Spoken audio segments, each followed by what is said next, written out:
Hello everyone and welcome back to the Cozy Chair. I am so glad that you are here. I am so glad because last week we learned all about Read Across America and it was such a fun day. I hope that you are all spending time reading. I got to go to a few classrooms and that was a ton of fun. I love when I get to read to you kids in person because then I get to see your beautiful faces. Well, just like I promised, I have our bag here, and inside are all the names of people that sent me pictures.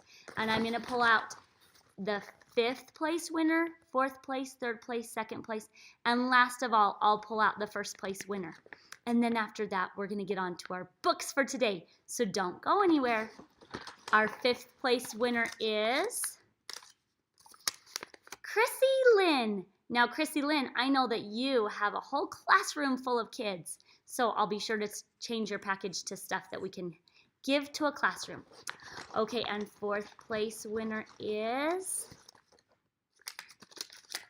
Kimberly Duke. Yay! Kimberly, so fun to see you and your 2 beautiful girls reading. Let's see. 3rd place winner is Can Do Kiddo. Thank you so much for watching. And 2nd place winner is Katie Dickinson. That's so great. Look at those fun kids reading there on their bed. And the 1st place winner is, and tell me which Dr. Seuss book you want and I will send it to you, is, drum roll, Happy Mrs. C. Yay! Now, I know you have a classroom full of kids too, so you can maybe have the kids vote on which book that you want in your classroom library. Well, thank you to all of you families and kids and classrooms, teachers that sent in pictures of kids reading. I'm so happy that we spent some time reading across America together. So, now it is time for our library jar. Do you remember what we picked out last time? We picked out bears. So it is going to be a fun day learning all about bears.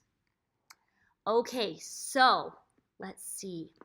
There's this book that is from Time magazine. It's called Time for Kids. And this is a short, quick story about bears. And then after that, we're going to learn a little bit more about different kinds of bears in different books that I have. Okay, deep in the woods, bears have busy days. Does he look busy? Bears can run very fast. They can swim for hours. Did you know that? Did you know that bears can swim? I mean, I guess I knew that polar bears could swim, but let's see what else they can do. Bears are mammals. All bears have hair called fur. It can be black, brown, or tan. It can even be white or silvery blue. It would be interesting to see a bear that was blue, don't you think? Bears are different sizes. Polar bears are huge. They can be 10 feet tall when they stand. Look at this. This is amazing. A polar bear is too tall to stand inside a house. What? That is gigantic. This one time I went to a museum and I saw a stuffed polar bear. And it really was. It really was gigantic. Sun bears are the smallest bears. They are only about 4 feet tall when they stand. Maybe some of you are 4 feet tall. Then you are as tall as a bear. Baby bears are tiny when they are born, but they grow fast. Baby bears are called cubs. Look at that mama bear. And she has her 3 cubs. You know what? Last summer, I went to, did you see my shirt? I went to Jackson Hole. And every time I have gone to Jackson Hole, I have seen bears. And last time I was there, I saw a mother bear just like this, and she had 2 cubs. And it was really fun to watch them play together. Cubs need their mothers. Cubs drink milk from their mothers. Mother bears keeps cubs safe. That reminds me of another book. Do you think that bears go to school? You do? You think that they do? Well, let's see. This says, Why don't cubs go to school? I thought this page was so funny. Look at that bear sticking out his tongue. He needs to learn some manners, don't you think? Well, let's find out why bears don't go to school. They have their mothers as teachers. They learn by being with her and imitating what she does. By doing the same things and eating the same foods, a cub finds out how to tell good mushrooms from bad ones. He also learns how to find honey, when to eat berries, and how to catch a fish. Cubs have to learn many skills because when they grow up, there will be no one to feed them or take care of them anymore. Do you take care of your teddy bear and teach him new things? Do you have a teddy bear? Do you even know where the term teddy bear comes from? It comes from President Theodore Roosevelt, from a story about a bear when he went hunting. He went hunting and he did not shoot a bear like everybody else did. And you know what? They decided that the president should shoot the bear. So they found a bear and they tied him up and they told the president to shoot it. And President Roosevelt was like, that's not being a very good sport. So he did not shoot the bear, and a nickname for Theodore was Teddy. So then everybody started talking about Teddy's bear, the bear that he didn't shoot. And pretty soon everybody started buying teddy bears, little stuffed animal bears. Now you know where that term comes from. President Roosevelt. Oh, look at this. Do bears like honey? What do you think? This says yes, they do.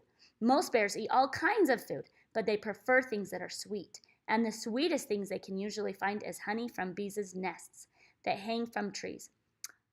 But wait, what about being stung? Do you like being stung? Have you ever been stung? I have been stung, and it hurts a lot. What about those bears? If they go after the bees' nests, what do they think about getting stung? Let's keep reading and find out. Fortunately, bears have thick fur and they do not mind getting stung. Well, that's pretty lucky for them. Bears also like berries, mushrooms, and even fresh grass. They also catch small animals such as mice and rabbits, and bears are very good at catching fish. In fall, they have to eat a great deal to prepare for winter. They have to eat lots and lots. Do you know what happens to bears during the winter? Do you know what they do? They hibernate. Yes, they go down and they go to sleep. We'll read about that again in another book. This one is, what is a bear? Look at that big mouth. Oh my goodness. If I saw that bear and he was making that face at me, I would be screaming. I would be so scared. Let's find out about different kinds of bears.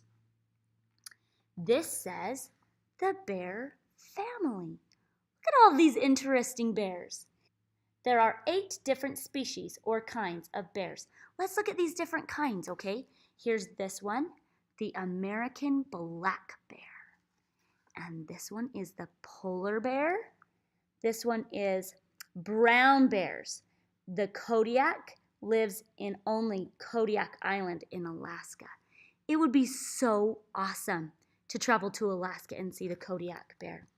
There are also sloth bears. Did you know that? And Asiatic bears and sun bears. Remember, that's the ones that are small. And spectacled bears and the giant panda. Wow, there is a lot of bears. Oh, look how cool they are, these pictures. Let's read about this one first. Before we talk about the different kinds, let's talk about the bear's body. Okay, bears have 2 layers of fur. A short layer of fur keeps the bear warm. A second layer of fur guards of long guard hairs keeps water away from the short fur and skin of the bear. Isn't that interesting? I didn't know that they had 2 different kinds of hair.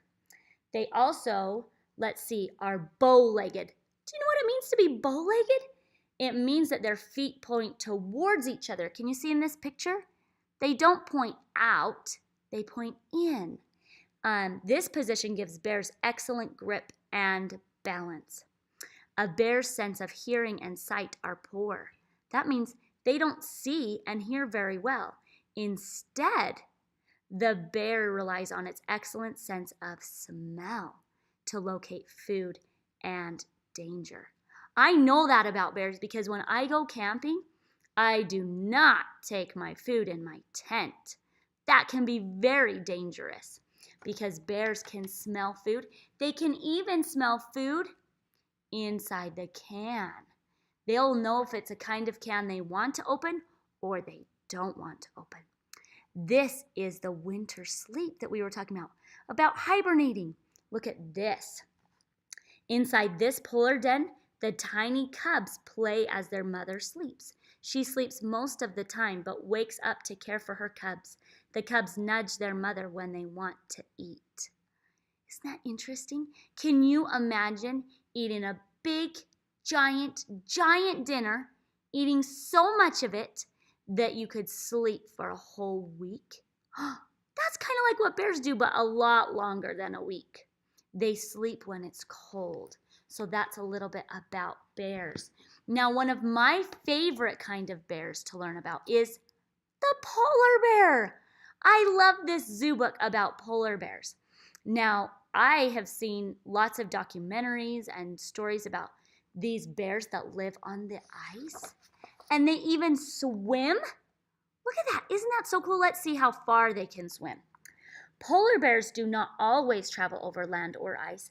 They are strong swimmers and can easily swim up to 60 miles without stopping to rest. I thought that was a really interesting fact because I didn't know that.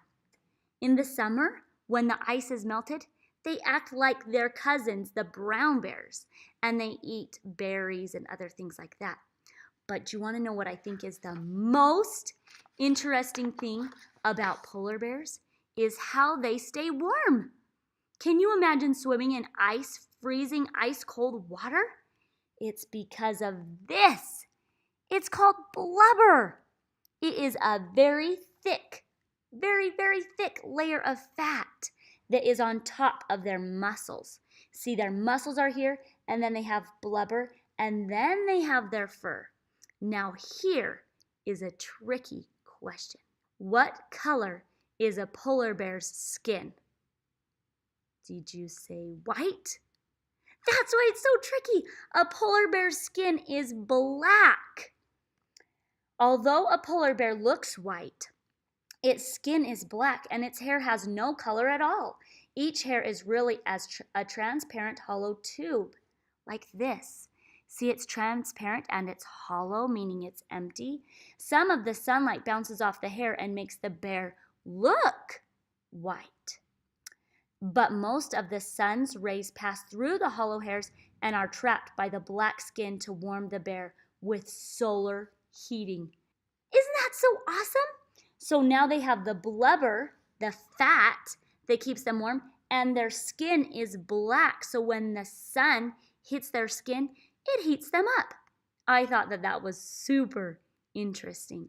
If you want to do an experiment about blubber, this can be really fun.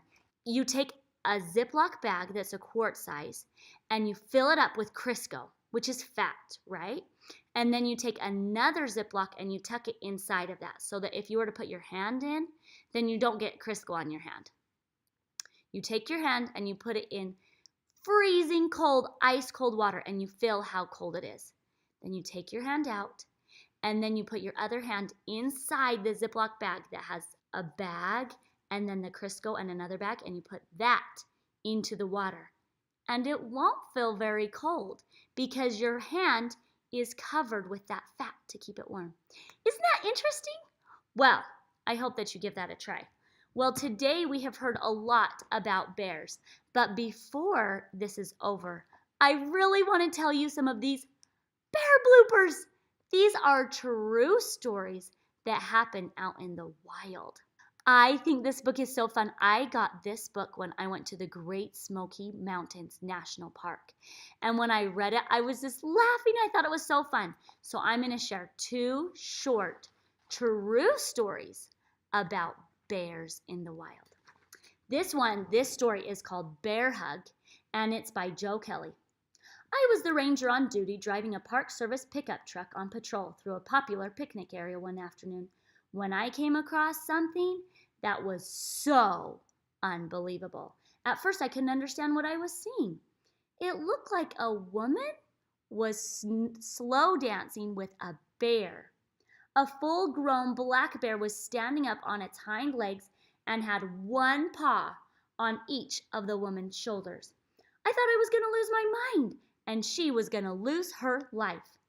When I got closer, I realized the woman was feeding the bear vanilla wafers by holding them between her teeth. The bear was leaning forward, putting his snout point blank into the woman's face and taking the cookie with his mouth from her mouth with his. He stood there embracing her while he chewed the cookies.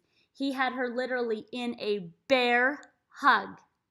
The woman was happily repeating the procedure with one cookie after another, while her family photographed her and a large group looked on.